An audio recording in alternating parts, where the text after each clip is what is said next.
Spotykamy się dziś w Skierniewicach, w małym klubie prywatnym. Kameralnym. Na razie jest tylko 3 panów w nim, tak? Od dłuższego czasu 3 i cały czas trzymamy się tej cyfry. No tak, jest Sinisza, którego już mieliście okazję poznać na moim kanale, jest Jacek i jest Darek. No i powiem wam, żeby wstąpić do tego klubu, to naprawdę trzeba spełnić grube warunki, a jakie to zaraz się dowiecie. Panowie, skąd pomysł na taki klub, który jest chyba mobilny, tak? Bo z tego co rozmawialiśmy, to dziś się spotykamy Jest rotacja. Jest rotacja. Tak. Okay. Takich 3 jak nas 3 to chyba nie ma jednego. Żeby sparafrazować takie powiedzenie, kiedyś wyszło to po prostu samoistnie. Z naszej przyjaźni w zasadzie. Tak, każdy z nas 3 i każdy indywidualnie poczuł, że może przyszła jakaś pora właśnie coś zorganizować takiego formalnego, żeby sobie posiedzieć, posłuchać muzyki, oczywiście coś zjeść, no i coś tam wypić przy tym. No i oczywiście to zagrało. Ale chyba taką pierwszą inspiracją to był jednak Synysza. Ja pierwszy... Daukańska dusza. Tak. Organizator. No, też mi się tak wydaje, chociaż wiecie co, nie pamiętam. Ale mogę ci powiedzieć, bo ja prowadzę taką naszą wewnętrzną buchalterię. Tak?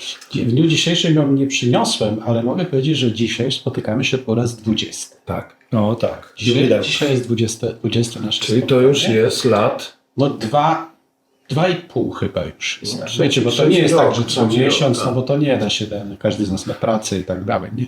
Ale dzisiaj jest 20 spotkanie. Już mamy taką tradycję, że każdy z nas przynosi po jedną płytę i zawsze jest to spotkanie u kogoś innego. Dzisiaj jest akurat u Darka i słuchamy tą jedną płytę, którą każdy przynosi. Oczywiście gospodarz jako ostatni to ma taką zaszczyt, żeby swoją płytę zaprezentować. Czyli macie regulamin. Tak, regulamin jest No, taki niepisany, ale jest. Niepisany, tak. I oczywiście gospodarz zawsze na końcu, no wiadomo, nie siedzimy tylko wokoło 2 godzin, tak żeby 3 płyty poszły. Gospodarz zawsze ma tą możliwość, że prezentuje jeszcze następną, w zależności od tego, jak długo siedzimy.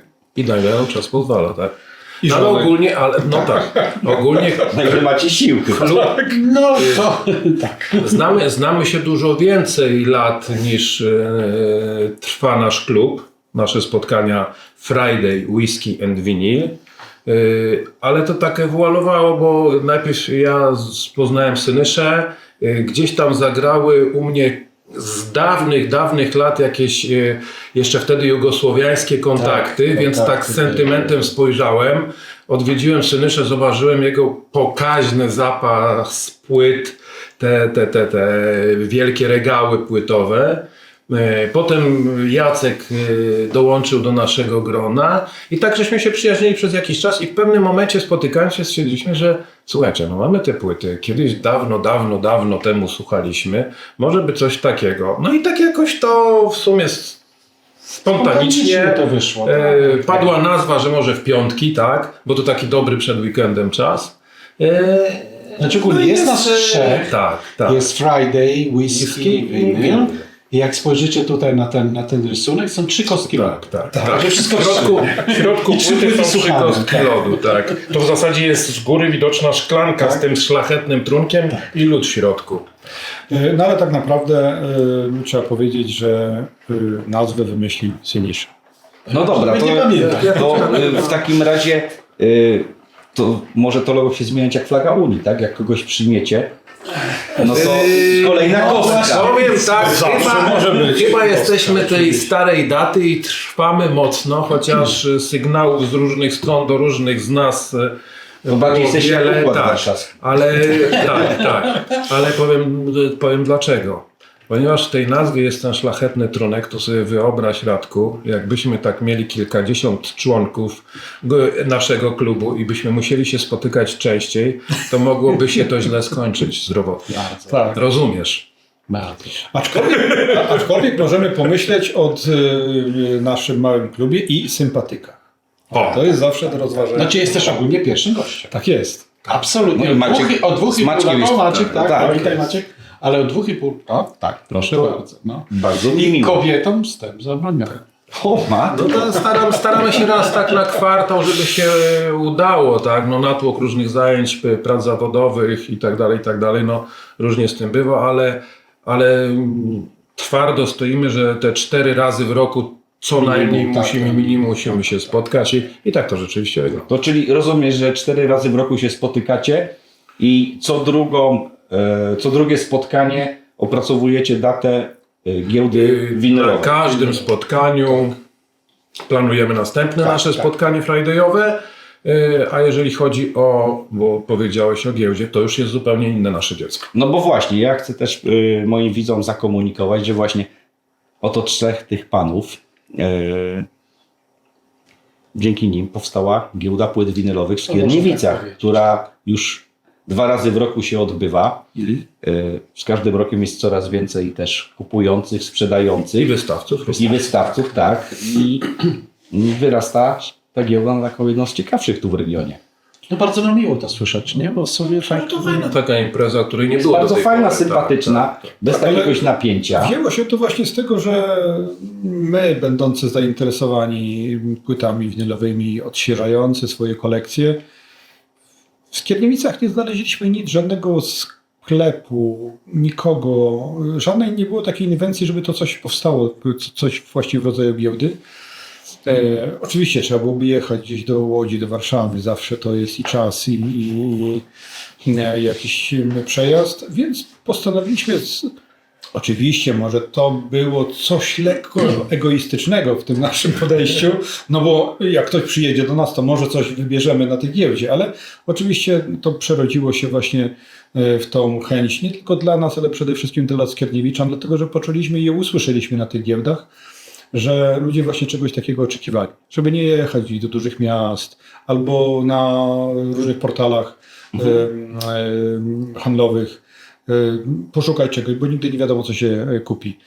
Można przyjść na giełdę, posłuchać ciekawych ludzi, spotkać kogoś innego, spotkać fachowców, którzy handlują. Bo nie są to handlarze takiego kupił, sprzedał, ale ludzie, którzy się znają na muzyce, mają bardzo często ciekawe wydawnictwa, ciekawe zespoły. I właśnie sama ta chęć obcowania z muzyką i z fanami właśnie płyt winylowych, nie tylko, bo również i CD i kasety. też właśnie buduje tą atmosferę, którą 2 razy w roku staramy się utrzymać. No ta atmosfera jest fantastyczna, więc ja już z tego miejsca Was zapraszam na kolejną giełdę płyt winylowych w Skierniewicach. Będę o tym informował, kiedy będzie najbliższa. W październiku. O, to Sam jest... początek października, w tej chwili nie podam daty, albo 3, albo 4, przepraszam najmocniej. I to też fajnie jest u Was na giełdzie, że zawsze jest gramofon, na którym można odsłuchać płytę. Tak jest. Tak. I są foteliki, jest taki Na chillout. pierwszej nie było, ale potem się postaraliśmy. Tak.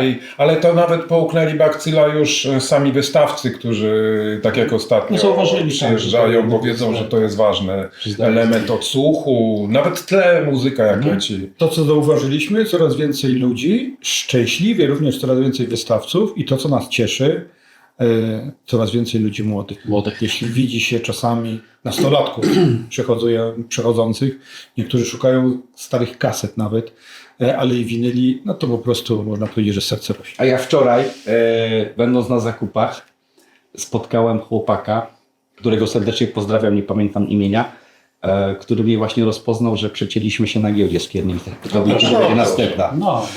No, ale żeby nie być gołosłownym, to nasza znajomość też zaczęła się w zasadzie od giełdy. Od giełdy, Tak, znajomość, tak, bo ja spotkaliśmy się, tak. Mało tego, porozmawialiśmy poznaliśmy z Krzysztofem z biblioteki w Warszawie, który też był na ostatniej giełdzie. Tak, no, czyli też Warszawa Tak, przyjeżdża. Warszawa. Tak. A Wasza miłość do winyli kiedy się zaczęła? Moja się zaczęła, jak miałem 10 lat. No, o Tobie to już wszyscy wiedzą. No to bo robiliśmy odcinek. dużo mówiliśmy. Tak. O Jacku jeszcze widzowie nic nie wiedzą. No to bardzo proszę. No nie, trudno powiedzieć moja miłość. Moja miłość do winyli rozpoczęła się w roku 1980 równo, wtedy kiedy poszedłem do 1. klasy liceum naszego skierniewickiego imienia Bolesława Prusa. Wszystkich pozdrawiam, absolwentów i nie tylko. Wtedy trafiłem do środowiska kolegów, którzy może nie sami, ale ich rodzeństwo, bracia już czegoś słuchali. Black Sabbath, Pink Floyd, Led Zeppelin i tym podobne zespoły. I no, wchodząc w tą atmosferę zacząłem interesować się oczywiście takimi zespołami. Natomiast wiem, że winyle zawsze u mnie w rodzinie były. Oczywiście były to winyle słuchane przez moich rodziców, bo jakiś tam Mieczysław Fok, ale i Trubadurzy, i No to co, i takie zespoły. Nie wiem, dlaczego nie przewijały się i nie mam do tej pory winyli typu Elektryczne Gitary, Niebiesko-Czarni, jakieś tam Jumble, ale właśnie takie Trubadurzy, No to co, to już tak, jakaś tam Irena Santor i tak dalej. Winyle zawsze były. Z winylami byłem obeznany, jak je wyjmować, jak je wkładać, jak je zakładać na adapter. Bardzo często słuchałem, ponieważ mam akurat wszystkie 3 płyty mojego wuja Jaremy Stępowskiego,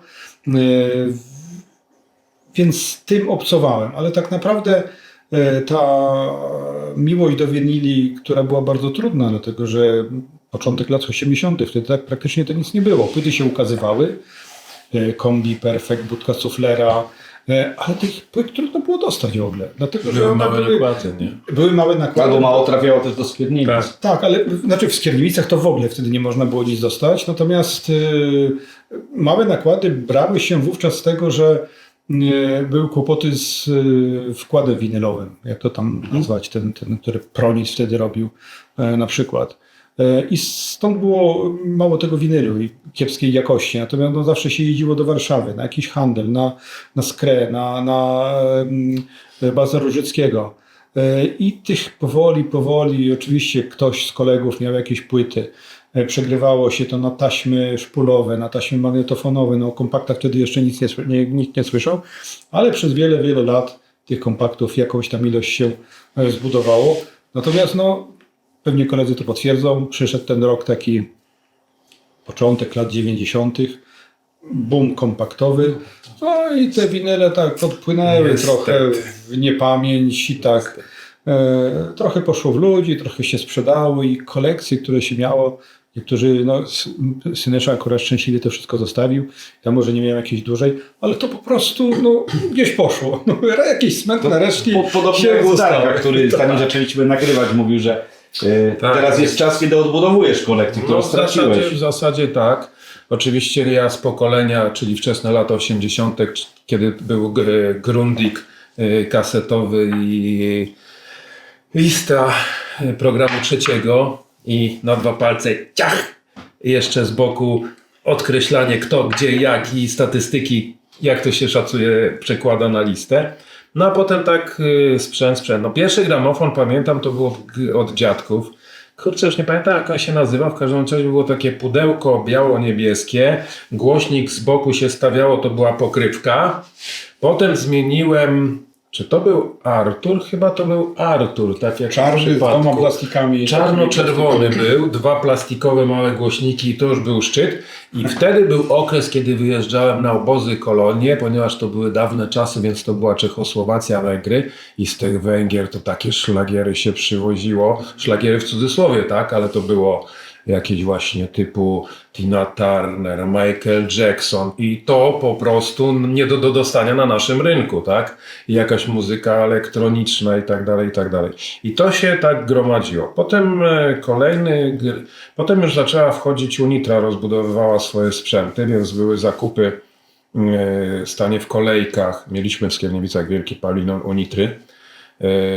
I tam można było wystać na zeszyt, walcząc o swoje miejsce i o sprzęt i zakup sprzętu. I tam co jakiś czas się nowy segment dokupowało i wtedy był Bernard. Gramofon Unitry. No i na tym się słuchało i to już był taki szacun, bo to już był taki sprzęt do tego Altusy, więc to jak już miało się Altusy, to było super. I zaszła ta zmiana, właśnie zaczęły wchodzić płyty CD, kompakty. No jakoś ta kolekcja tak, no bo to lepsze, bo to trwalsze, bo to dłużej gra i zaczęło się to odsuwać. No i kosztem zmiany nowego sprzętu zacząłem niestety wysprzedawać kolekcje. Niektóre zostały, ale nieliczne egzemplarze. No i tak to się zaczęło zmieniać. I mówię, że inspiracją Synysza, bo jak wszedłem do niego do pokoju i zobaczyłem ten regał z tą ilością płyt i Synysza mówi do mnie tak: Darek, co byś chciał posłuchać? Ja tak myślę, kurka, czym by go to zaskoczyć? I coś wtedy, co ja Flock of Seagulls. Tak. I mówię, Iran. mam. I podszedł do półki, wyciągnął, kurka wodna, ja to wszystko miałem. Nie w takiej ilości, tak? No i mówię, nie, to trzeba zacząć wracać. Kurwa. Także tutaj Synysza jest taki spirytysmowy z całej tego klubu Tak. i odnowy. Synisza się winylowej. uśmiecha, ale też widziałem jego uśmiech, jak opowiadałeś o tej Unitrze. A on się tak uśmiecha, bo Każdy przecież z nas on się tak wychował nie, w, no, w Jugosławii, tak, więc tak. tam nie było Troszeczkę Unitry, nie? inaczej. Było lepiej. Nie było. Nitra był inny sprzęt. Nie, słuchajcie, sprzęt typu Sanyo, Sony To i Pewex tak dalej, to chodziłem do Peweksu, który wtedy w wczesnych czasach był w Skierniewicach, Panasonic, i stawałem przed tymi regałami, tam przechodziłem, oglądałem i co? No i kupowałem tylko kasety, tak? Do kaseciaka, bo to można było, a tamten sprzęt był nieosiągalny, tak? Tak, ale wy w Jugosławii mieliście większe, tak powiem, To był zachód dla nas, to był Tak, zachód. był tak, dużo dostęp tak. do sprzętu, chociaż wiecie, ja się wychowywałem mniejszym miastem, to nie jest Belgrad, nie była to Sarajewo czy Zagrzeb, tak? Ten mój Osijek to też, wiecie, no był sprzęt jugosłowiański robiony wówczas przez te, no ustępował, tak, No, tak, jakością ale- do JVC czy Sony, Nie. czy jakiś tam, nie.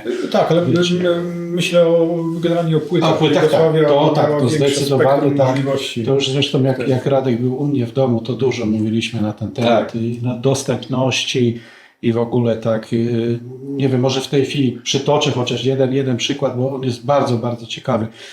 Dlaczego w Jugosławii wszyscy będą pamiętać Jugoton, tak? To była chyba najbardziej prężna taka wytwórnia typu Brony, tak? I też taka historia, że dlaczego nigdy nie ukazała się płyta Sex Pistols, Nevermind the Bollocks, Sex Pistols, nigdy się nie ukazała w Jugosławii, tak? I to nawet nie chodziło o to, że to był punk, że to było... Nie, po prostu w jednej chwili opowiadał to człowiek, który prowadził wytwórnię, że on mówi, ja miałem zakupioną licencję.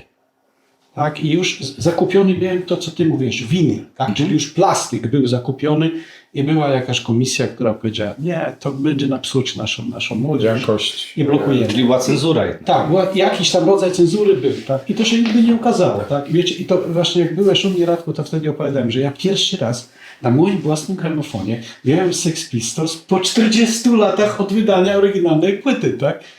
1977 roku ona wyszła, jeżeli się nie mylę, nie? Po 40 latach, ja to słuchałem, to inna sprawa, nie? Ale swoją właśnie egzemplarz miałem po 40 latach. Nie no, wtedy płyty to tylko były płyty, które posiadaliśmy w większości. No, pomijając to, że właśnie jeździliśmy do krajów socjalistycznych, bo to były te czasy, no to co? Wifon dla Wszystko, co w Polsce się to, co ukazywało, było, tak? No, ewentualnie z demoludów, polskie nagrania, tak. A jeżeli chodzi o sprzęt, no to przypominam sobie, jak to było. To było, teraz nie powiem tego poprawnie po angielsku, tylko tak, jak to się pisało. Dear Sir. Interesuję się, tłumaczę już po polsku, interesuję się bardzo muzyką. Proszę przyślijcie mi prospekty, bardzo was lubię i tak dalej, i tak dalej. I przychodziły prospekty ze sprzętem. No i co? Oczywiście ściana wytapetowana.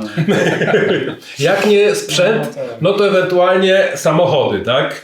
Ale to widać, że zostało ci do dziś, bo... A wiesz co, to świeży zakup, świeży zakup, żeby zrobić dobre tło do twojego programu. Ponieważ za tym ma ukrytą siłownię, więc nie chciałem, żeby nam psuła efekty. Nie wiem, czy opowiadałem. Czyli spalacie te kalorie później, tak? Jak Tak, wrócimy potem kamerę. idziemy od razu i Tak, to spalamy już kalorie, potem, jak tak, wrócimy. tak. Nie wiem, czy kiedykolwiek opowiadałem taką historię już. Wydaje mi się, że nie. Chyba panom też nie. Słuchajcie, w latach 80., początek lat 80., od jakiegoś kolegi ze szkoły podstawowej dostałem adres. Tak? Cobb Records. COB Records, Wielka Brytania. Tak? Napisz do nich, to ci wyślą katalog. I słuchajcie, rzeczywiście, tak jak ty mówisz, Tak, wysyłali. I wysłali katalog, tylko że to trochę się różniło. To było na zasadzie takiej, wiecie, kartki, to powiedzmy od ksero, nie? I tam było wypisane wszystkie możliwe, słuchajcie, to było 1000 płyt, tak? Bo to były używane płyty, firma w Wielkiej Brytanii, która sprzedawała i wysyłała do Jugosławii. To było już wtedy wówczas Rumał, nie? I można było kupić i używane i nowe płyty. Ja parę razy kupiłem z tego Cobb Records jakąś tam płytę. Wiem, że kupiłem pierwszą płytę angielską, którą miałem. To było single I Just Can't Get Enough, Depeche Mode. I do dnia dzisiejszego mam ten singiel, tak, w domu. I potem, nie wiem, jeszcze coś innego kupowałem, tak. I to, jak Radku, nie wiem, czy wiem, że jeździsz do Serbii, wiem, że jeździsz do Bośni, tak? Jak spotkasz jakiegoś takiego kolekcjonera w moim wieku, to się zapyta jak Home Records. To no Wszyscy to szaleństwo szaleństwo. było, że wszyscy wtedy pisaliśmy i mało tego, słuchajcie, można było wysłać dinary, jugosłowiańskie dinary w kopercie i oni to tam wysyłali nam płytę. Ja tak samo. I jeszcze ten mój kolega, który mi dał adres, mówi tak, słuchaj, wiesz, bo to koperta. Normalnie kupujesz sobie najpierw czekoladę, zjadasz czekoladę, a potem to sreberko i w to sreberko wkładziesz dinary, zawijasz, bo wtedy nie przejdzie, nikt nie zobaczy, że w środku jest kasa, nie? I wysyłasz i dostaniesz płynę, nie? No i cały, tak, też tak zrobiłem. Nie? Potrzeba matkowy Kreatywność No totalna. kreatywność, nie? Tak. No dobra, fajny wątek. No to takie czasy, no. Takie czasy. Macie takie wspominamy. wspomnienie chyba, nie? Jak sobie Słuchaj, ale wiesz siedzicie- co, na każdym spotkaniu no różne poruszamy tematy, oczywiście przede wszystkim winile. Jeszcze nadmienię, że nawet pierwsze spotkania, teraz tak już może w mniejszym stopniu, ale pierwsze spotkania tak się przygotowaliśmy, że każdy coś mówił albo o zespole, albo o płycie, albo o dobrym trynku, więc to nie tylko, że siadamy, słuchamy i konsumujemy, ale też było właśnie o powstaniu, o historii, o jakie płyty nagrali, ile płyt nagrali, także tak. Zresztą widzisz, że tu literaturę No właśnie. masz, tak, między innymi akurat to i korzystamy, także to nie tak, że, to też że tylko to, co na wierzchu, To ale... też, to akurat Tak, mam, to tak. spałem ostatnio od Piotrka, pozdrawiam. Tak. Tak, Radku, jakbyś mógł jeszcze tą książkę może jeszcze raz pokazać. To jest stare wydawnictwo. Zachęcamy, żeby ktoś to zrobił. Wznowił. Edycje, tak, bo to jest niedostępne. Same, że tak powiem, Można dostać, bo perełki, czasami same pianista na perełki. targu ktoś Same ale- perełki. Nie znaleźliśmy do tego, Nie? wiecie. Ja często przyglądam i szukam, co jeszcze Co by mi tu brakuje, jeszcze albo co brakuje, bym, tak. tak, i to jest takie moje encyklopedia.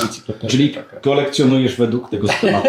Staram się, tak. Ostatnio na przykład Lynyrd Skynyrd tutaj, albo jakieś inne tam szlagiery, w cudzysłowie szlagiery, ale bardzo dobre kompendium wiedzy takiej winilowej. Okej. Zachęcamy. Zachęcamy, tak. Nie tylko Google, przepraszam, telefon komórkowy, ale właśnie dobra książka, literatura fachowa. To jest coś. Tradycyjnie spotykacie się nie przy jednej płycie, więc od czego dziś zaczęliście? Bo widzę, że Jacek tutaj ma sporo płyt na kolanach. Tym razem padło na mnie rozpoczęcie. Ja w ogóle pokażę kilka swoich płyt, które na to nasze spotkanie dzisiejsze zabrałem razem ze sobą. Jest jedna z tych płyt, którą już przesłuchaliśmy, ale no tak, starałem się wyjąć z tej mojej kolekcji różne płyty i tak najpierw wyjmowałem, później je chowałem, bo każda płyta wydawała mi się ciekawa, ale wiadomo jak to jest. To jest jeszcze ciekawsza. Nie dacie rady chyba wszystkiego przesłuchać. No nie, to jest tylko tak właśnie do pokazania. To jest do kwestii się trzymamy. Tak, do pokazania czego tak naprawdę słuchamy. Ja wiem, że nasi słuchacze, oglądacze, widzowie czasami mają bardzo sprecyzowane jakieś swoje fascynacje. Jakiś heavy metal tylko, albo punk rock i nic poza tym. W moim wypadku to jest dosyć takie szerokie spektrum. Chciałbym najpierw pokazać to i takim przekrojem troszeczkę, żeby właśnie widzowie nasi zobaczyli tą taką moją, powiedzmy, historię przygody z winylami. Ktoś może powiedzieć, Boże, co on pokazuje, jakaś w ogóle nie wiadomo co płyta, ale od tego zaczynałem. Znicze już się śmieje. Nie no, kombi, pierwsza płyta, srebrna kombi. Z muchą. Tylko dlatego, że to była po prostu moja pierwsza dorosła płyta. To była pierwsza płyta, którą zakupiłem od mojego kolegi gdzieś tam. Świadomy zakup. Tak, świadomy zakup. Sprzedał mi 2 płyty. Drugiej nie wziąłem, była to płyta właśnie kombi, srebrna, pierwsza, w starym składzie jeszcze. Druga płyta to było SBB, Memento z banalnym tryptykiem. 2 różnice jakościowe i w ogóle melodyjne. I to, co do dzisiejszego dnia mi pozostało. Melodyjność kombi, którą przełożyłem później na styl New Romantic, na takie bardziej melodyjne zespoły, a SBB słuchanie, bo raz leciała oczywiście ta płyta, raz SBB, ten taki rock, jazz rock, blues rock, to co do dzisiejszego dnia słucham, także pierwsza płyta, którą już dzisiaj właśnie przesłuchaliśmy, kombi z największymi przebojami wówczas z tamtych czas, Piękna Szalona, Hotel Twoich Snów, Przytul mnie, czy Wspomnienia z pleneru. Także zachęcam słuchaczy do odświeżenia. Ja trochę mam czegoś wrażenie, albo tak jak myślę, że skoro się spotykać też przy trunku rudym, to raczej ta muzyka nie jest smutna, którą prezentuje. Nie, nigdy właśnie, znaczy o ile dobrze pamiętam, nigdy nie zagraliśmy nic spokojnego typu Cohen, nawet chyba Delana nic nie graliśmy. Także nie, zawsze to jest coś bardziej takiego Była rytmicznego. muzyka filmowa. My po prostu ogólnie kochamy muzykę. Tak, różną, Nie przeróżną. zamykacie się na gatunek. Absolutnie. Nie, w ogóle. O właśnie poszukiwaniu za chwilę odpowiem. Druga płyta. Edda Miwek, węgierski zespół, bardzo ciekawy, bo jest to taki węgierski punk rock, ale właśnie znowuż taki melodyjny. To jest zespół, który powstał w roku 1980, to jest płyta numer 2. Dosyć popularna kiedyś w Polsce, tylko dlatego, że no, muzyka rockowa węgierska kiedyś była w przodzie w Polsce. Omega, Edda, Lokomotiv GT, P-Mobile, Pandora's Box, Color i dużo różnych. Jedne słabe, drugie całkiem ciekawe, ale to jest właśnie również płyta, którą udało mi się kupić w Instytucie Węgierskim, nieistniejącym już dzisiaj w Warszawie, Pepita. Znajdował się kiedyś na dawnym placu Dzierżyńskiego, dzisiaj placu bankowym.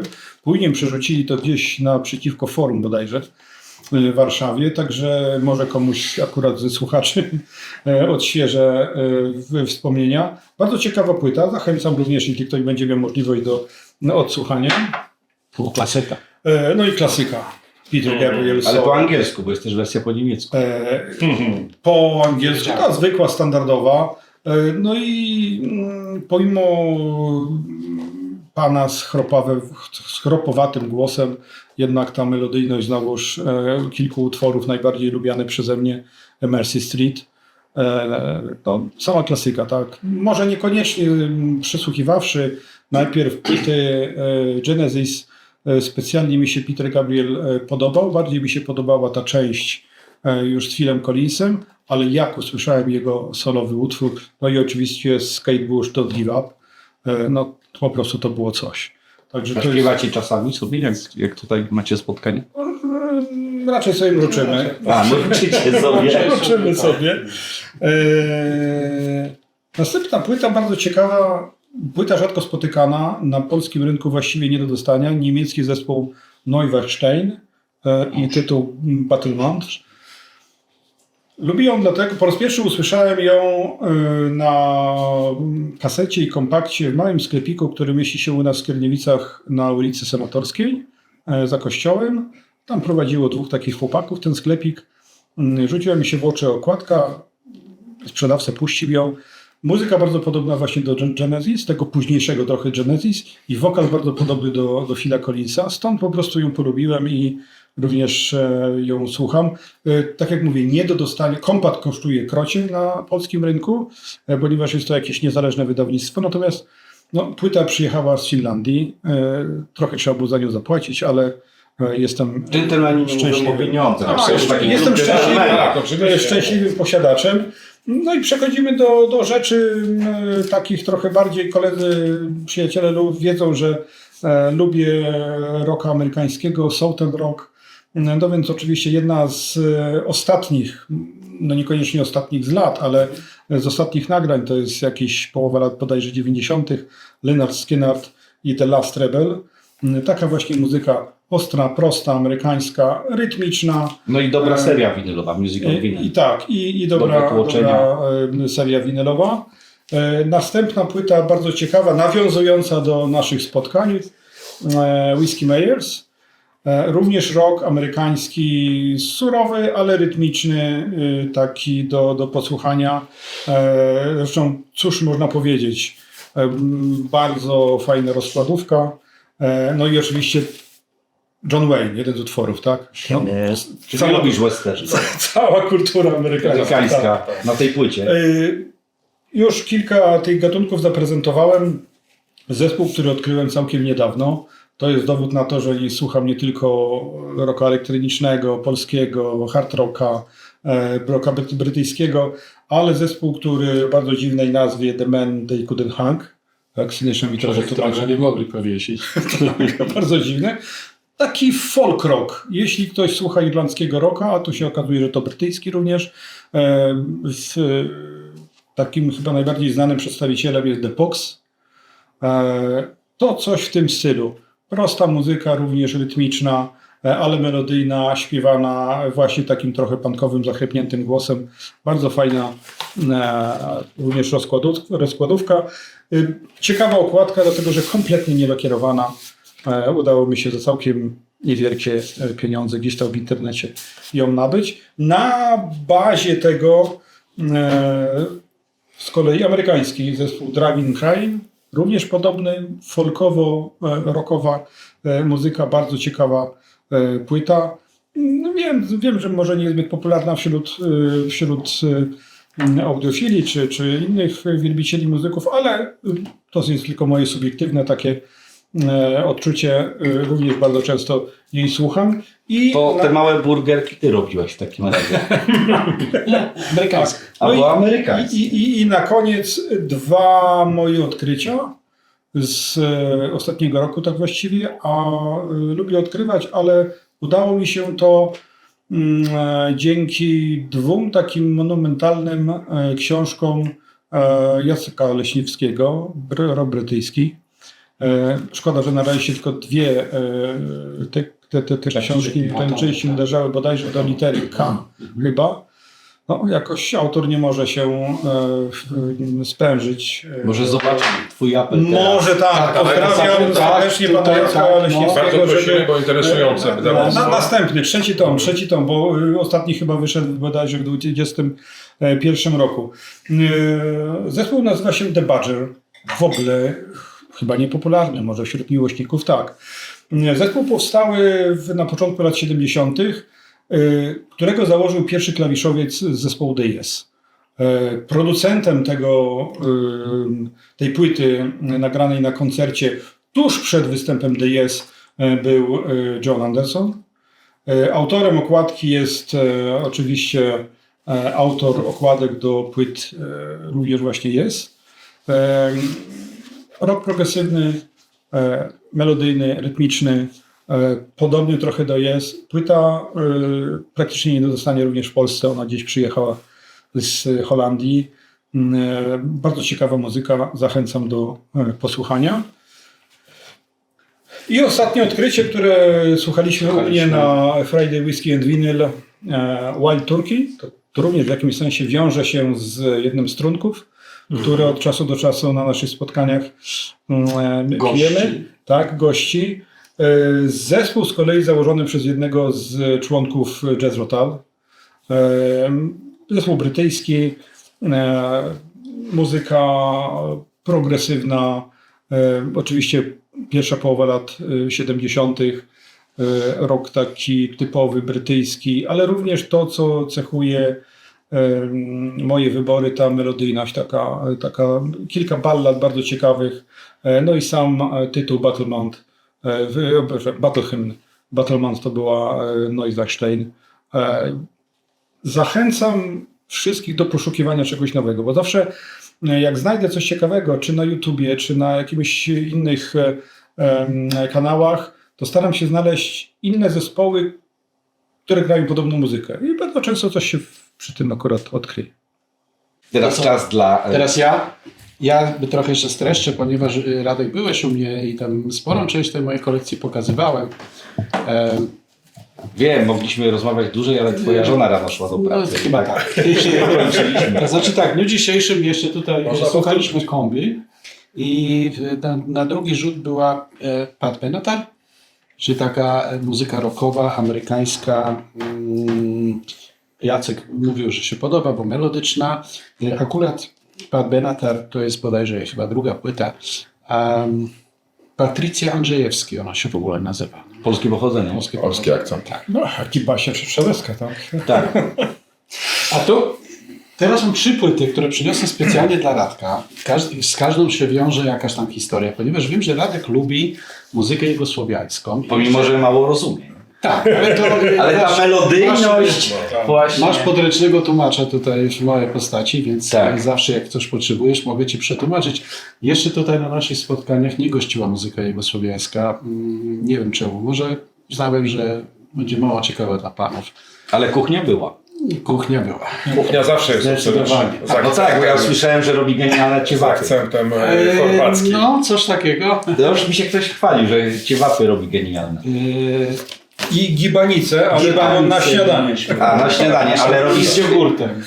Ale z serem czy z mięsem? Z serem. Z serem. Ja też to z serem najbardziej lubię. A dlaczego gibanica, a nie burek? W Chorwacji też jest gibanica? Bo burek to jest Gibanica, bardziej już tłumaczę. Gibanica jest... nie, Znaczy w Bośni. W Bośni, ogólnie jak powiemy burek, a teraz kulinarnie się będziemy rozwijać, dobra, nie ma sprawy. Bardzo dobrze, ja pociągnę ten Burek wątek. to jest przekładanie z mięsem w Bośni. Jak powiemy burek z serem, czyli burek z sirem, to też dostaniemy burek, dlatego że burek to jest przekładanie z mięsem. W Bośni, jak powiemy sirnica, to jest burek z serem.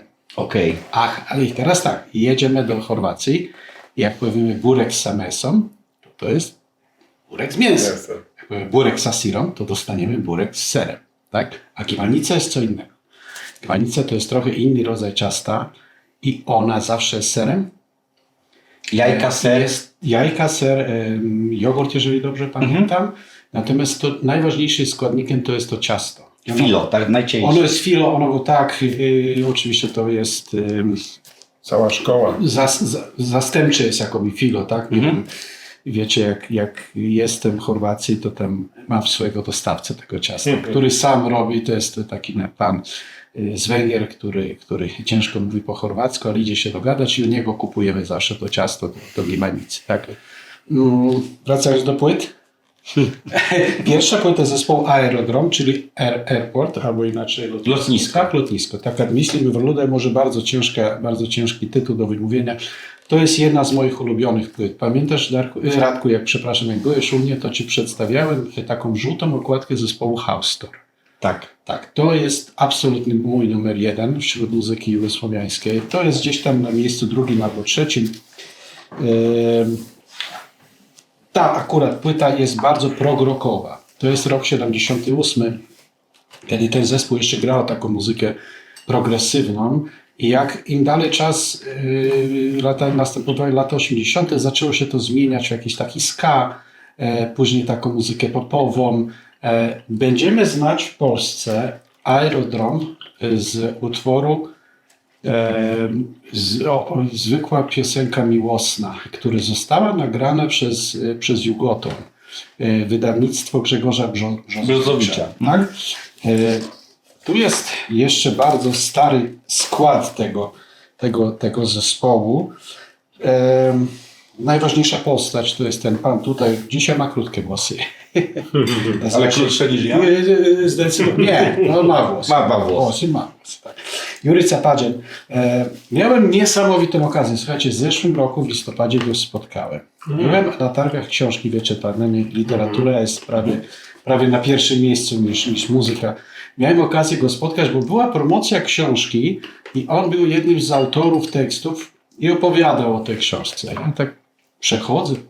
Matko Boska, przecież to jest on. Zaczekałem, aż się skończyła promocja książki, podszedłem do niego, mówię, pani Julica, czy zdjęcie możemy sobie zrobić, bo nikt mi nie uwierzy. Dobra, jasne, chodź pan. Nie? My zrobiliśmy sobie zdjęcie i tak... Pogadałeś? Troszeczkę pogadałem i zaskoczyłem go i powiedziałem do niego, pamiętam jeden utwór, który się nazywa Wolim czyste zachody. Przetłumacz. Lubię czyste toalety. Tak? A on na mnie spojrzał. Boże, bo ktoś to pamięta? Ja mówię, no ja pamiętam. To jest niemożliwe, no przecież tu w okolicy to nikt tego nie pamięta. Jak może pan pamiętać? No byłem na koncercie, jak to graliście i śpiewaliście ten utwór. No niesamowite, tak? Ja mówię, a to nigdy nie nagraliście? Nie, nigdy ten utwór nie został nagrany. Rzeczywiście pamiętam z jednego z koncertów, jak ten utwór brzmiał. Druga, i to jest już teraz niespodzianka dla Radka, bo Radek będzie wiedział, o co chodzi. To jest Elektryczny Organ, czyli zespół, który występował w Polsce nieraz, kilka razy. Ostatnim razem, jeżeli się nie mylę, w 2013 roku albo 2015 ponownie był koncert przypominający słynne koncerty z roku 81. Tak jest, i Radek będziesz wiedział, i znowu tu się pojawia Grzegorz Brzozowicz, który ściągnął ten zespół i tak dalej. To jest pierwsza płyta tego zespołu, Elektryczny Orgazm, tak się nazywa, tak? I taka specjalna niespodzianka, słuchajcie, udało mi się pozyskać podpis tego oto pana, czyli głównego wokalisty, on się nazywa Gile, tak? I miałem okazję go spotkać, podpisał mi się na tą płytę, tak? To no taki... Taka perełka jedna z moich, tak? Natomiast to jest absolutna niespodzianka dla Radka, bo on będzie wiedział, o co chodzi. Tak Bora. czy nie? Bora. Tak. Okej, o co chodzi? Rockowy zespół Serbii z Belgradu nazywa się Rybia Czorba, czyli zupa rybna. Zupa rybna. Kość w gardle, tak? Dosyć brzydka okładka, natomiast muzyka jest rockowa, prosta, melodyczna, natomiast teksty, tak? Teksty są przednie. To jest autor tekstów z zeszłego Taki konflikt miał przecież, nie? Z kim? Z Jurą Stubliciem. Tak, to był konflikt. Mówiliśmy o tym. Tak, kiedyś, jak tak, byłeś u mnie, mówiliśmy o tym. Bora Dżordziewicz już nie żyjący. w zeszłym roku zmarł, tak już był bardzo chory, już ledwo się poruszy. Jeszcze parę lat temu miałem okazję się spotkać z nim na kawie. Tak, niesamowite. Tak. A zobaczcie teraz, dlaczego przyniosłem tę płytę. To są pozostałe członkowie zespołu. Słuchajcie, pozyskałem ich podpisy. No widzę właśnie. Byłem na że każdym koncercie. są, tak. Tak, i słuchajcie, to jest ten słynny Bajaga. On się nazywa Momcilo Bajagic. Będziemy go znać w Polsce z utworu Noc, Noc, Noc. Noc w wykonaniu Maćka Maleńczuka. Tak jest. Tak? To jest jego utwór, tak? I on mi się tu podpisał, nie no w ogóle. Szacun, nie? Natomiast nie mogłem zdobyć podpis, Bory. bo on był zbyt zajęty. No dziewczynami, tak. No, można tak powiedzieć. Bałkańska dusza. No tak, ale ogólnie tak. Bardzo fajna płyta. Nie wiem, Radku, słuchałeś kiedyś? Znam, ale nie tak dokładnie na pewno jak ty. To może kiedyś mnie zaprosić do radia, zaprezentujemy jakieś. Czy ja cię zapraszałem już tyle razy. Blokowany. Tak, ale tyle razy zapraszałem. Oczekujemy jako klub, że przy najbliższej okazji, tym razem Coś chyba u ciebie, zaprezentujesz właśnie moją coś słowiańską. puścisz. A no to proszę bardzo, to będziemy słuchać muzyki jugosławskiej. A skoro jesteśmy u Darka, który nas dziś gości, no to Darek nam pokaże swoją jedną ze swoich półeczek, bo znajdujemy się tylko w jednym miejscu dzisiaj. Słuchajcie, Bo klub ma tylko jeden punkt zawsze, tak? To znaczy tak, spotykamy się, tak jak mówiliśmy, rotacyjnie, czyli po kolei u każdego w domu. No tak. Ja Dzisiaj to... przypadło akurat Tak. na mnie. Ale więc... jak już to jest jedno pomieszczenie, a nie, że na przykład macie kilka miejsc nie, obsługowych, na przykład tam nie. wymianki w sypialniach. Ja jakieś akurat coś sobie tam. wygospodarowałem ten pokój na taki audio odsłuch i tutaj się, że tak powiem, izolujemy w domu, nie przeszkadzamy, bo Czyli zazwyczaj... rock and roll to jest tylko z głośników. Tak jest. Czasem bywa, że jesteśmy sami w domu, czasem małżonka ma swoje, że tak powiem, zaplecze, a my sobie tutaj Jak to ustalamy? gościmy. No i właśnie, żeby nie było, bo pewnie widzowie oglądający nas widzą, co my mamy tutaj, no to żeby nie było, że nie zaakcentuję, ale moja Agnieszka zadbała o dzisiejszy nasz Pozdrawiamy stół. Agnieszkę, wszystko jest super smaczne.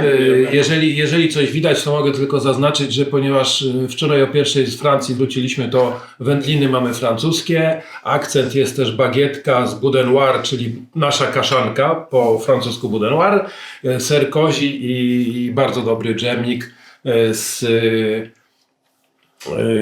Akurat dżemik pochodzi nie z Francji, tylko Z Chorwacji. z Chorwacji. Tak, A od tak, Jacka jest burgerowy akcent. jest. Pod Tak, kątem, Ameryka. tak, Agniecha zrobiła mini burgery pod kątem zacięcia amerykańskiego Jacka.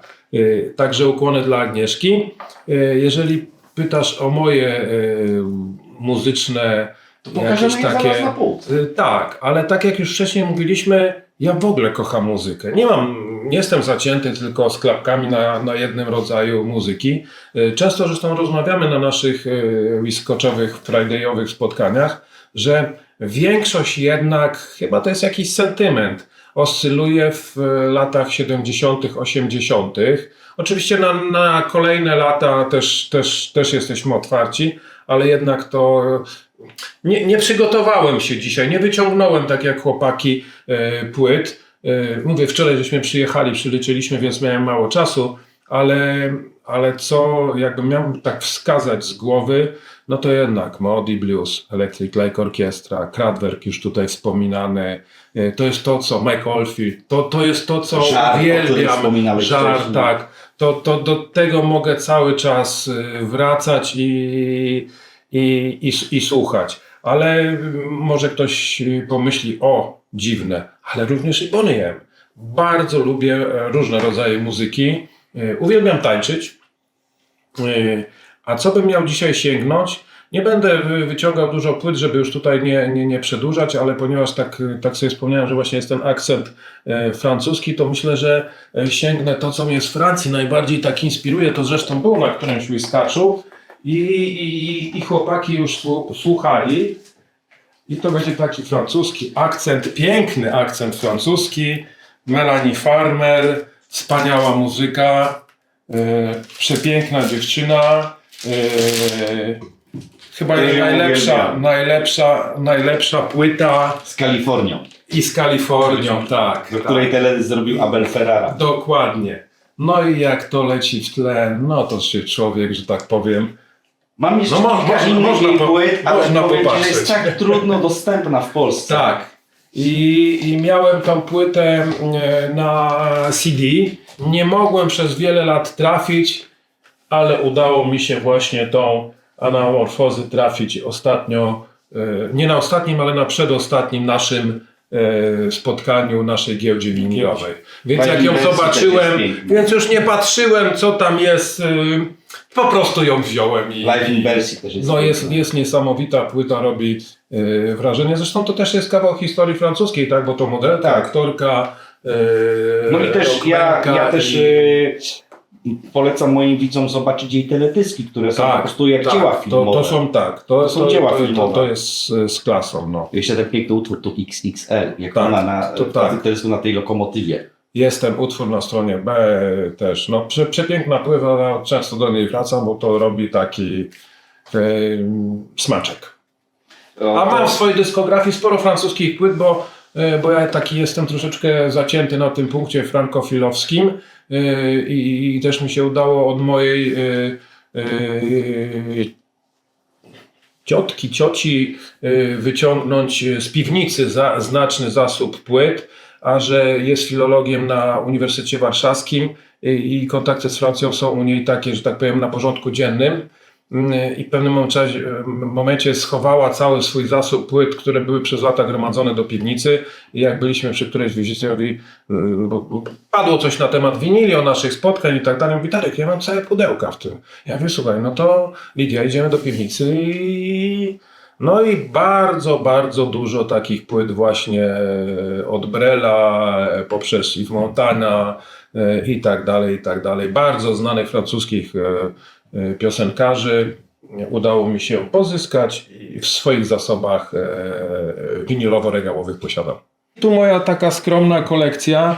Jeżeli pytacie o muzykę, muzyka jest szeroko przekrojowa. Uwielbiam i rocka, jeżdżę na koncerty Rammsteinu, uwielbiam Electric Light Orchestra. To chyba taka najlepsza muzyka, do której sięgam. To są te lata, że tak powiem, w muzyce najważniejsze. Ale są i takie ciekawe, na przykład na naszych giełdach zakupione orliki, kruki, że tak powiem. Bardzo fajny tutaj album Bee Geesów. No i co? W tym studiu moim malutkim domowym najczęściej odsłuchuję płyty. No i też Od muzyki, że tak powiem, polskiej. Ostatnio miałem przyjemność z Jackiem gościć na koncercie w Warszawie, w studiu Lutosławskiego.